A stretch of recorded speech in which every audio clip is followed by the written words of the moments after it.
لو من النخدينز اليوم حبيت أحكي لكم من هم المرضى المفضلين عندي أو عند أغلب الممرضين. طبعا مع احترامي لكل المرضى ولكل أنواع الأمراض اللي عندهم والله يشافيهم يا ربي، بس يعني هذا الواقع أنه إحنا طبعا نحب أو نفضل الغرف أو المرضى اللي يخففون علينا من الشغل والضغط. المرتبة الأولى هم الزلبشتنجة باتينتن اللي يقدرون يمشون وياكلون ويشربون ويلبسون كل شيء وحدهم بيرفكت.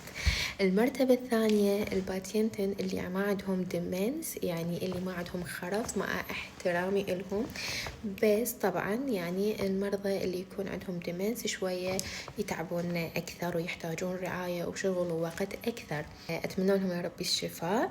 المرتبة الثالثة المرضى اللي ما يدقون الجرس كل دقيقة وبدون سبب. هذا يعني ان هم يعرفون ايش وقت يدقون الجرس وايش وقت لا، وايش وقت ضروري وايش وقت مو ضروري، او ما يدقونه اصلا بالغلط. هواية تصير اروح واعوف شغل اللي بايدي ويقولوا لي بالغلط دست علي بالغلط الجرس، سوري. اوكي يا بعد شنو عندنا؟ المرضى اللي عندهم أنقهوجة ودائما يجون عليهم ويزوروهم يساعدونا برعايتهم ويوكلوهم يشربوهم، فهذا شيء كلش حلو يحسن من نفسية ومعنوية المريض وبنفس الوقت يساعدونه هواية.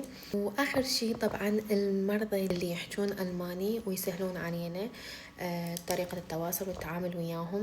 هواية يجونا مرضى ما يحجون ألماني وما يحجون لغتهم، فكلش صعب التعامل وياهم.